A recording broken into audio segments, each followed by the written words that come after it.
ہندوستان کے ساتھ جو مذاکرات ہو رہے ہیں یا اور یہ پانی کا جو مسئلہ آپ نے پہلے بھی بات کی ہے اس پر، اور کشمیر کو بھی اب آپ نے پس پش ڈال دیا ہے سب نے مل کے، تو پاکستان اور اس کے لوگ اور یہاں کی سیاست کس طرف جا رہی؟ میں تو اسی سے شروع کرتا ہوں، وہیں آ جاتا ہوں گھوم پھر کے۔ دیکھیے، سیکریٹری لیول کے مذاکرات اتنے ہی ناکام ہوئے ہیں جتنا کہ بھلے لوگ تشخیص کر کے پیشن گوئی کر کے بتا رہے تھے کہ ناکام ہوں گے۔ بھارت ایک ضدی ملک ہے، ہٹ دھرم ملک ہے، اس کی پوری قیادت جو ہے وہ ایک ٹانگ کے اوپر کھڑی ہوئی ہے، مانا مانوں کی رٹ لگائے ہوئے ہے، نہ وہ رائٹنگ آن دی وال پڑھنے کی صلاحیت رکھتا ہے، اور امریکہ کی سرپرستی کے نتیجے میں اس نے پاکستان کو پانی سے یعنی بھارت اب افغانستان کے ساتھ مل کر کابل دریا کے اوپر بھی ڈیم بنانا چاہتا ہے تاکہ جو پانی ادھر سے پاکستان کو ملتا ہے وہ اس کو دریا کابل کا پانی بھی اس کو نہ مل سکے۔ تو اس لیے بہت بڑے پیمانے پر ایگریشن ہے، جارحیت ہے بھارت کی، اور اس نے آبی جارحیت کی شکل جو اختیار کی ہوئی ہے، اور کوئی بھارت پاکستان مذاکرات کامیاب نہیں ہو سکتے جب تک کشمیر جو کور ایشو ہے اس کو سب سے پہلے ایڈریس نہ کیا جائے، اور کشمیری کے حوالے سے بھارت کی آبی جارحیت پر بند باندھنے کی جب تک کوشش نہ کی جائے۔ پیاز کے چھلکوں پر جتنی بات کریں گے، آلو اور اس کی امپورٹ ایکسپورٹ پر جتنی، یہ بالکل بےمانی باتیں ہیں اور یہ قوم کو دھوکہ دینے کے مترادف ہے۔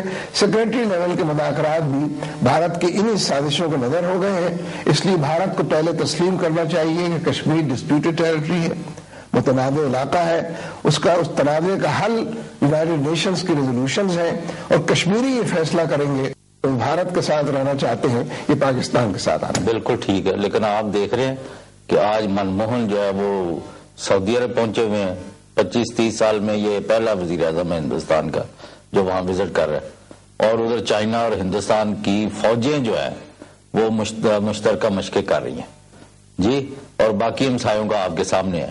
تو آپ کی خارجہ پالیسی تو ایک ناکامی کا منہ بولتا ثبوت نظر آ رہا ہے۔ جی ہاں، یہ خارجہ پالیسی تو امریکہ کی خارجہ پالیسی ہے، پاکستان کی نہیں ہے۔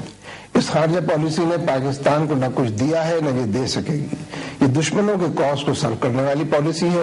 فوج بھی اس میں برابر کی شریک ہے، اور سول حکومت بھی امریکہ کے آگے ہاتھ جوڑے کھڑی ہے اور اسی کی چوکھٹ پر سجدہ ریز ہے۔ تو ہم نے رائے عامہ کو کس طرف ہموار کرنا ہے؟ یہ صورتحال رائے عامہ تو ہم سمجھتے ہیں یہ جو گو امریکہ گو تحریک ہے، رائے عامہ اس کے ساتھ ہے۔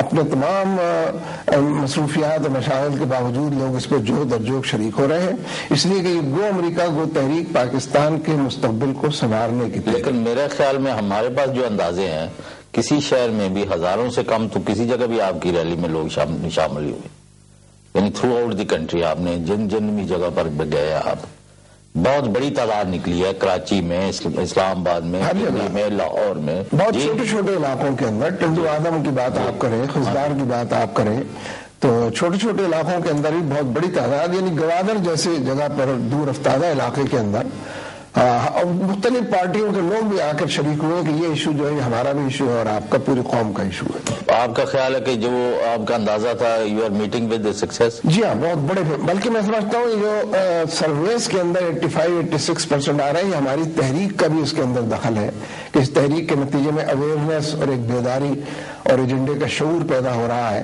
اور لوگ یہ سمجھ رہے ہیں کہ امریکہ کو دفع کیے بغیر، اس سے نجات پائے بغیر اور اس کے گماشتوں سے نجات حاصل کیے بغیر پاکستان کی آزادی اور خود مختاری خطرے۔ تو اس علاقے میں امریکہ جو ہے اس کا سیاسی طور پر جنازہ اور یعنی ان کی فوجوں کا قبرستان بننے کا چانس بن رہا ہے، بالکل اسی طرح جس طرح برطانیہ اور روس کا چانس بنا تھا، اور یہ اسی طرح بڑھ رہے ہیں۔ یہ ٹھیک ہے کہ ان کے پاس بڑی مائٹ ہے، جس کو یہ سمجھتے ہیں کہ ہمارے پاس بارود کی برسات کرنے کے لیے کروڑوں ٹن بارود موجود ہے، لیکن بارود کی برسات ہائی ٹیک موجود ہے، وہ 8-9 سال میں بھی کچھ نہیں بگاڑ سکے لوگوں کا، آئندہ بھی یہ انشاءاللہ کچھ نہیں بگاڑ سکیں گے۔ انہی کی زیادہ لاشیں جو ہیں ان کے ملکوں کو واپس جائیں گے۔ آپ کا یعنی ابھی ڈومیسٹک سین پر جو یہ اگر واپس آئے تو یہ فرمائیں کہ کیا صدر زرداری، وزیر اعظم گیلانی اور میاں نواز شریف اور میاں شہباز شریف ان کے درمیان کوئی ان ریٹن ایگریمنٹ ہو گیا ہے کہ اسٹیٹس کو رکھنا ہے؟ میثاق جمہوریت اسی کا نام ہے کہ اس کی تلاوت کرتے رہو، نادرا اس کو پڑھتے رہو، اس کے معنی مفہوم کی طرف نہ جاؤ، اس کے تقاضے پورے نہ کرو،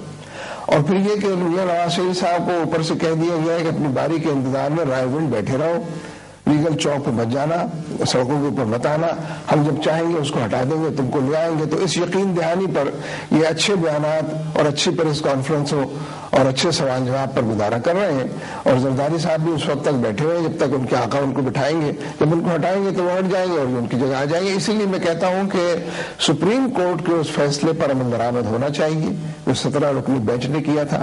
اور اب یہ مسنگ پیپل کے بارے میں جو سپریم کورٹ نے ورڈکٹ دیا ہے کہ اسی مہینے میں حتمی فیصلہ ہو جانا ہے. ڈاکٹر جاوید اقبال، جسٹس جاوید اقبال نے یہ بات کہی ہے، ہم اس کو ویلکم کرتے ہیں.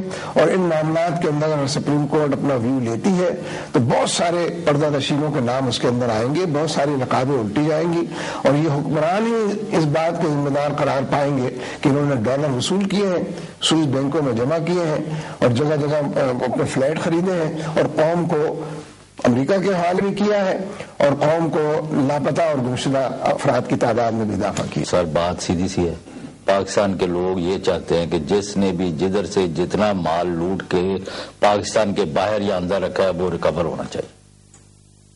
جی بالکل درست ہے. اور اس پر کوئی تشخیص نہیں ہونی چاہیے. لوگ اس نتیجے پر پہنچ گئے ہیں کہ ہم غریب ملک نہیں ہیں، ہم کو غریب کیا گیا ہے. بالکل. ہمارے پاس جو دولت تھی ہماری جیب کاٹی گئی ہے اور ہمارے حکمرانوں نے یہ کام کیا ہے جن کی ذمہ داری تھی کہ وہ چوروں لٹیروں سے ہم کو بچاتے، وہ خود سب سے بڑے چور اور لٹیرے ثابت ہوئے ہیں. قوم کے وقار کو بھی انہوں نے مجروح کیا ہے. کوئی کرکٹ کھیلنے کے لیے نہیں آتا، کوئی ہاکی کھیلنے کے لیے نہیں آتا. اس ملک کو خطرے کی علامت اور ریڈ ریگ، خطرے کی گھنٹی بنا دیا گیا. آپ کل پرسوں ترسوں یہ دیکھتے ہیں کہ یہ لوٹا ہوا مال واپس آئے گا. اصل میں ذرا پشتیبانی کی ضرورت ہے کہ سپریم کورٹ کے فیصلوں کے لیے عوام کو سڑکوں پر آنا پڑے گا. پرامن تحریک کے ذریعے ان کی پشترائی کرنی پڑے گی اور یقین دلانا پڑے گا کہ فیصلوں پر عمل درآمد آپ لیڈ کریں گے. انشاءاللہ کریں گے. چلے اگلی دفعہ آپ سے ملاقات ہوگی ریگل چوک پر. سید منور حسن صاحب آپ کے ٹائم کا اور آپ کے خیالات کا بہت بہت شکریہ. ناظرین thank you for watching us.